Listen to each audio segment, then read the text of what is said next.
Well, a powerful address by President Biden in his first State of the Union of his presidency, punctuated by a forceful rebuke of Vladimir Putin, evoking rare bipartisan support from both parties who stand in unity in support of Ukraine.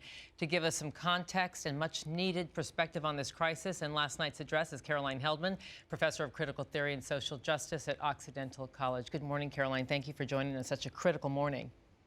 Great to see you, Giselle. Thank you. So let's start with your take on the president's address last night. Obviously, this was no normal State of the Union. This was a legacy speech given at a time of world crisis. How did he do? I thought Biden did exactly what he needed to do. As you note, Giselle, he brought together both of the parties who in Congress are very much united against the Russian threat and invasion in Ukraine.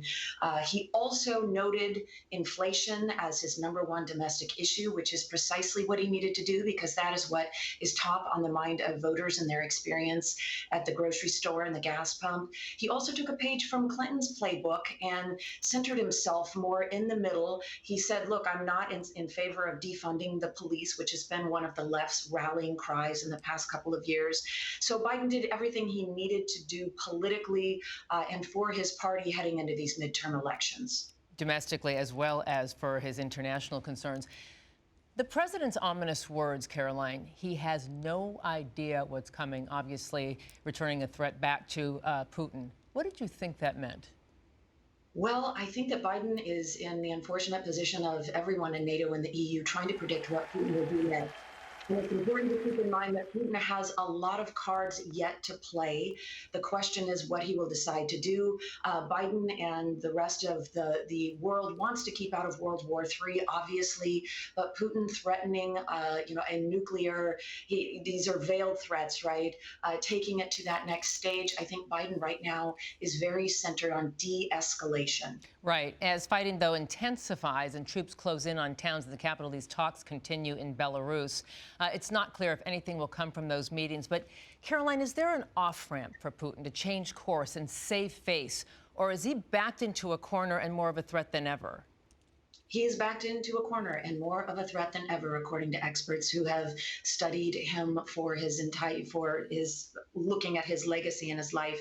It is clear that Putin wants to go down in the history books as a great Russian leader, as Catherine the Great, as this is his legacy that he is looking at right now. And he has overplayed his hand. He underestimated the strength and bravery of the Ukrainians. He apparently did believe that he would be embraced as a liberator going into that country. I think he was relying on the sanctions that the global community put on him in 2014 when he took a similar act in Crimea. So he has vastly underestimated and overestimated in all of the wrong ways. So he is in a corner. The question is, what off-ramp can the international community provide to him to de-escalate this situation? Right. Well, it took outside forces to stop Hitler. And when you see the thousands of Russian protesters arrested in Moscow, 2 oligarchs not on board with this war, alternative media breaking through to challenge the state-run propaganda. Does this suggest to you that an internal coup is possible? Well, Giselle, there's a reason why Putin is sitting 40 feet from his generals. But these are threats that he has had for a very long time in office. It's hard to say whether or not he's under a greater threat now internally. We know that only 10% of the Russian population wanted to go in and invade Ukraine.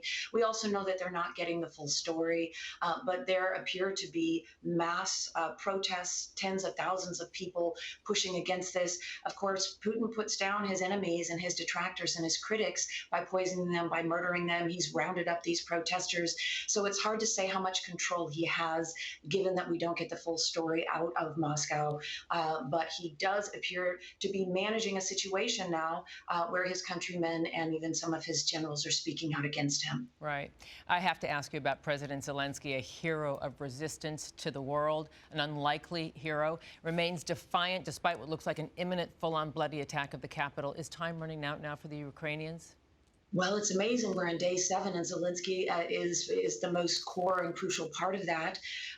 This is a war that is being, it's a smartphone war, if you will, or we noted last week that it's a war that's going to unfold on social media, which means that Putin won't be able to control the misinformation, the disinformation, and Zelensky has very much used that platform in order to rally civilians who are fighting for their country in Ukraine. It's hard to say whether the clock is running out. There is some evidence that that convoy may be stalled, perhaps because of fuel issues. But what we do know is that Putin thought he would go in and take Kyiv in the first couple of days, and that simply has not happened. And that's the will of the people that is underestimating their ability to fight, underestimating the Ukrainian army's ability to fight. They haven't been able to take airspace yet, so it's hard to say how long they can hold on because they are truly outgunned by, just in terms of numbers by Putin.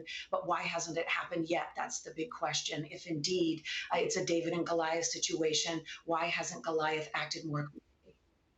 And that is the big question. Caroline Heldman, as always, thank you for your perspective. We'll be checking back with you, I'm sure, much in the next few days and weeks.